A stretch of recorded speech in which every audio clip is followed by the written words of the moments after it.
চাওক আমাৰ অসমৰ ৰাইজ কেনেকৈ খেপি গৈছে, কাৰণ কিয় আমাক ন্যায় দিয়া নাই। আৰু আমাৰ যিটো হিমন্ত মামাৰ ঘৈণীয়েক আছে তাক বচাবৰ কাৰণে আমাৰ হিমন্ত মামাই এতিয়ালৈকে আমাৰ জুবিন গাৰ্গৰ ন্যায় দিয়া নাই। তো আপোনালোকে কথাটো শুনি লওক, আমাৰ এই দাদাজনে কি কৈ আছে। হিমন্ত বিশ্ব শৰ্মা সবচে ঘাটু, সি গোটেইখিনি লুকুৱাই ৰাখিছে আৰু লুকুৱাই থাকিব।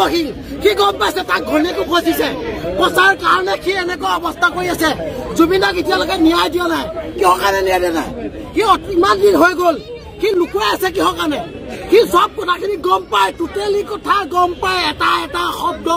আৰু 2026 হিমন্ত বিশ্ব শৰ্মাৰ চৰকাৰ শেষ আৰু শেষ হ'ব লাগে।